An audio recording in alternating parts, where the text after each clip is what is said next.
नमस्कार, मैं रघुनाथ प्रसाद आज भावभीनी श्रद्धांजलि अर्पित करता हूँ भारत के पूर्व प्रधानमंत्री और विश्वविख्यात अर्थशास्त्री डॉक्टर मनमोहन सिंह जी। डॉक्टर मनमोहन सिंह जी के विषय में एक पंक्ति मैं ज़रूर दोहराना चाहूँगा कि G20 के कॉन्फ्रेंस में अमेरिका के तत्कालीन राष्ट्रपति श्री बराक ओबामा ने कहा था कि जब डॉक्टर मनमोहन सिंह बोलते हैं तो पूरी दुनिया सुनती है। मनमोहन सिंह जी का क्या महत्व था पूरी दुनिया के लिए, श्री बराक ओबामा की ये पंक्ति काफ़ी है सिद्ध करने के लिए। इनका जन्म 1932 में अविभाजित भारत, जो अब पाकिस्तान का हिस्सा है, वहाँ गाह गाँव में हुआ, जहाँ से अंत तक उनका जुड़ाव बना रहा। वहीं पर उन्होंने पढ़ाई लिखाई की और देश की आज़ादी के वक्त एक शरणार्थी के रूप में वे भारत आए। बचपन में ही उनकी माँ का देहांत हुआ और उनके दादा दादी ने इनका पालन पोषण किया। मैट्रिक तक ये बिना चप्पल के स्कूल जाया करते थे।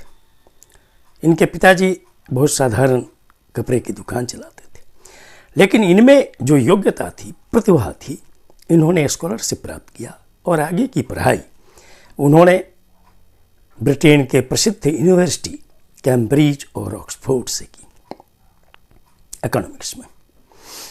और शिक्षा ग्रहण करने के उपरांत वे 1966 टू 1969 वे यूनाइटेड नेशंस में भी कार्यरत रहे और इस नायाब हीरे की पहचान तत्कालीन प्रधानमंत्री श्रीमती इंदिरा गांधी जी ने की और वो उन्हें भारत लेकर आए।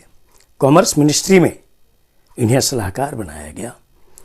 वहाँ पर कुछ मतभेद हुआ तत्कालीन कॉमर्स मिनिस्टर श्री ललित नारायण मिश्रा जी के साथ, और जब यह बात श्री PN हक्सर साहब ने माननीय श्रीमती इंदिरा जी को बतलाई तो इंदिरा जी ने उन्हें मुख्य आर्थिक सलाहकार बना दिया।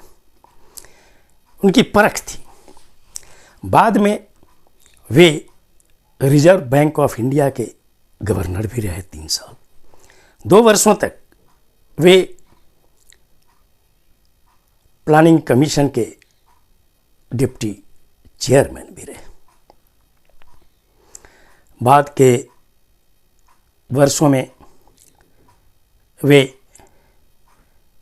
प्रधानमंत्री के प्रमुख आर्थिक सलाहकार हुए और उसके बाद वे UGC के चेयरमैन हुए 1991 इस देश के लिए बहुत ही, अर्थव्यवस्था के लिए बहुत ही कठिन घड़ी लेकर आया था, जब देश का सोना गिरवी रखना पड़ा था।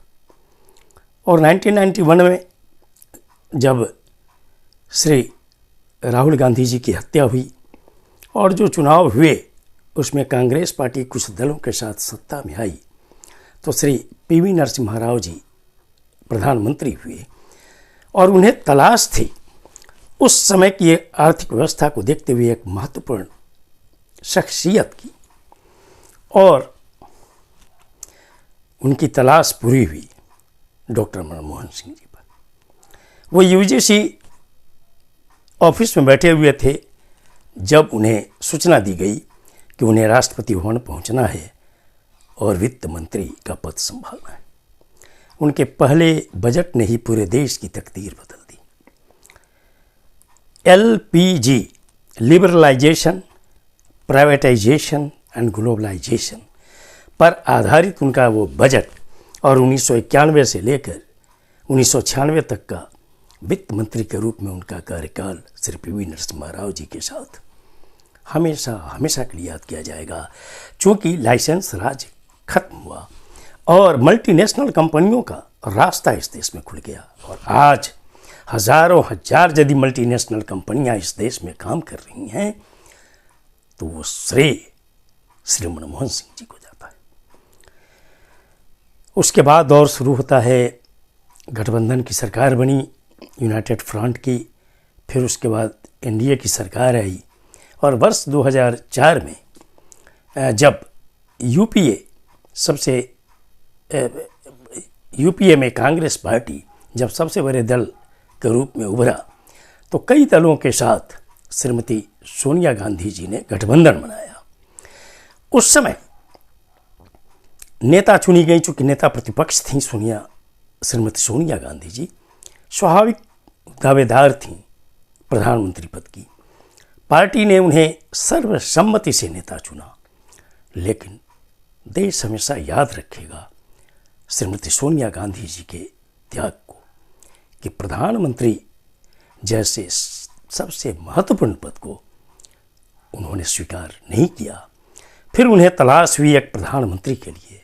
कई कद्दावर नेता कांग्रेस पार्टी में थे, लेकिन श्रीमती सोनिया गांधी जी जो रच बस गई हैं इस देश की धरती से, यहाँ की मिट्टी से, उन्होंने परखा और डॉक्टर मनमोहन सिंह जैसे नायाब हीरे को उन्होंने आगे किया और उन्होंने घोषणा की कि कांग्रेस पार्टी यूपीए सरकार का नेतृत्व डॉक्टर मनमोहन सिंह करेंगे। और न केवल 2004 से 9 वरन जब दूसरी बार यूपीए सत्ता में आई तो 2009 में भी उन्होंने डॉक्टर मनमोहन सिंह को ही प्राइम मिनिस्टर बनाया और यूपीए चेयरमैन के रूप में श्रीमती सोनिया गांधी कार्यरत रही। श्रीमती सोनिया गांधी जी और डॉक्टर मनमोहन सिंह जी की जोड़ी ने कमाल किया इस देश में। 2005 में राइट टू इन्फॉर्मेशन, जिसने पूरे देश में क्रांति ला दी कि गरीब से गरीब आदमी भी किसी भी ऑफिस से कोई भी सूचना प्राप्त कर सकता है। 2005 में ही महात्मा गांधी नरेगा आया, जिसने 100 दिन की गारंटी साल में दी मजदूरों को, जिसने पूरे देश की तकदीर बदल दी और गरीबों के लिए 100 दिन का रोजगार कंपल्सरी हो गया, जो आज भी अहम रोल अदा कर रहा है। 2006 ईस्वी में राइट टू एजुकेशन आया, 6 वर्ष से 14 वर्ष के बच्चों के लिए अनिवार्य शिक्षा का। आज अगर पूरे देश में प्राइवेट स्कूल्स मजबूर हैं 25% गरीब बच्चों का एडमिशन लेने के लिए, तो ये देन है श्रीमती सोनिया गांधी और डॉक्टर मनमोहन सिंह जी की जोड़ी का। उसके बाद आया 2007, जब न्यूक्लियर डील, भले पोखरण 1 2 हुआ हो, हम न्यूक्लियर पावर हो गए थे, लेकिन जिसको कहते हैं कि लाइसेंस मिलना, वो लाइसेंस नहीं मिला था इस देश को। डॉक्टर मनमोहन सिंह जी ने श्रीमती सोनिया गांधी जी को भी कन्विंस किया, चूँकि लेफ्ट फ्रंट जिनके 61 सांसद थे, उन पर सरकार टिकी हुई थी, वो इसके विरोध में थे, लेकिन सरकार को भी बचाना था और श्रीमती सोनिया गांधी जी कन्विंस हो गई थी कि प्रधानमंत्री जी ठीक कह रहे हैं। और न्यूक्लियर डील हुआ अमेरिका के साथ, जिसने लाइसेंस दिया और भारत परमाणु शक्ति के रूप में विधिवत शामिल हो गया पूरी दुनिया। फिर आया वर्ष 2009, आधार। आज एक एक व्यक्ति का इस देश में, बच्चे से लेकर बूढ़े तक का आधार कार्ड जो अहम रोल अदा कर रहा है हर काम में, ये देन है श्रीमती सोनिया गांधी जी और डॉक्टर मनमोहन सिंह जी की जोड़ी का। फिर आया 2012 कि विभिन्न योजनाओं के लिए जो जमीन ली जा रही है, उसमें ग्रामीण क्षेत्रों के लिए कि अगर कोई ज़मीन 1 लाख रुपए कट्ठा है तो उसका मुआवजा 4 लाख दिया जाएगा, 4 गुना, और शहरी क्षेत्रों में 2 गुना। इसने अहम क्रांति लाई। जो आज बड़े बड़े प्रोजेक्ट्स चल रहे हैं, उसमें जो आसानी से लैंड एक्विजिशन हो जा रहा है, ये देन है 2012 की।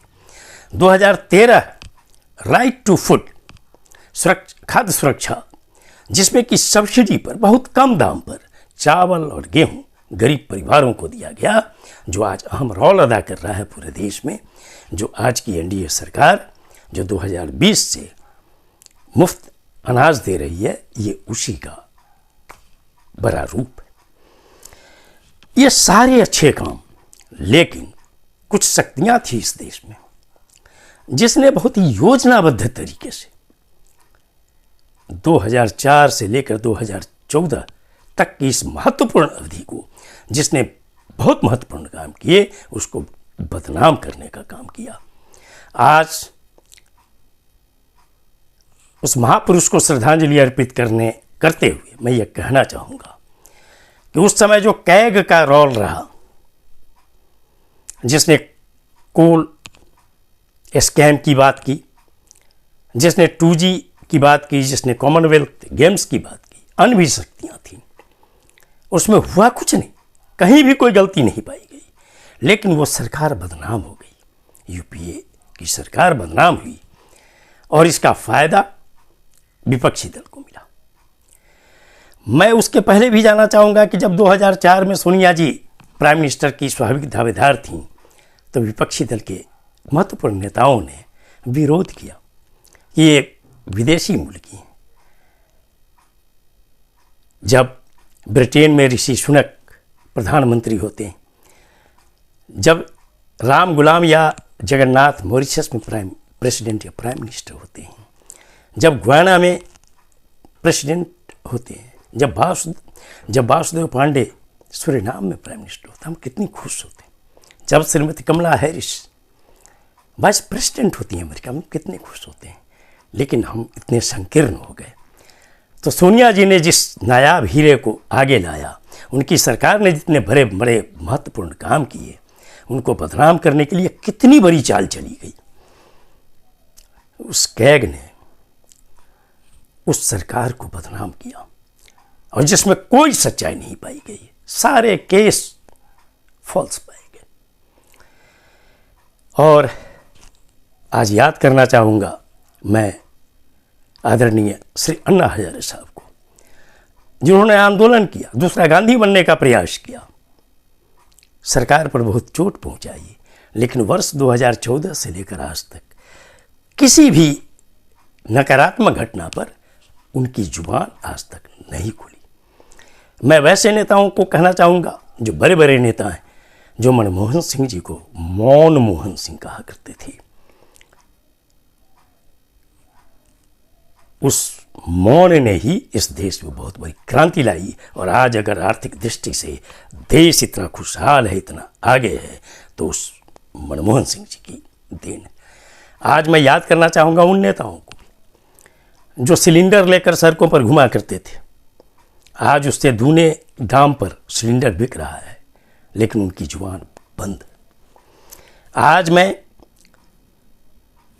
बॉलीवुड के वैसे सेलिब्रिटीज को भी मैं याद करना चाहूँगा जो टीका टिप्पणी किया करते थे, लेकिन आज उनकी जुबान पर दही जमी हुई है। तो श्री मनमोहन सिंह जी ने 3 जनवरी 2014 के प्रेस कॉन्फ्रेंस में, जिसमें 100 से ज़्यादा पत्रकार थे, 60 क्वेश्चन पूछे गए थे, है एक साहस किसी को फेस करना, और एक एक प्रश्न का उन्होंने जवाब दिया।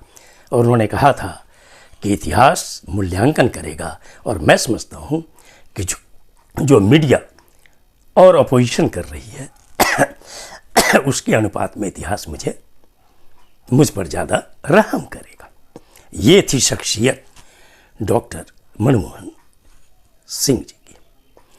आज पूरा देश गमगीन है, और आज अगर पूरे देश में आर्थिक क्रांति आई है, आज अगर हम 5वीं अर्थव्यवस्था हुए हैं और तीसरी अर्थव्यवस्था की ओर बढ़ रहे हैं, तो इसमें सबसे बड़ा योगदान डॉक्टर मनमोहन सिंह जी की नीतियों का।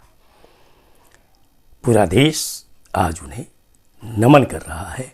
डॉक्टर मनमोहन सिंह सदा याद किए जाएंगे। ये वीडियो आपको अच्छा लगा हो तो निश्चित तौर पर लाइक करें, शेयर करें। अब तक मेरे चैनल को आपने सब्सक्राइब नहीं किया, सब्सक्राइब करें, बेल आइकन को टच करें, ताकि मेरे हर आने वाले वीडियो का नोटिफिकेशन आपको तुरंत मिल जाए। आप सभी लोगों के लिए शुभकामनाएं। धन्यवाद। जय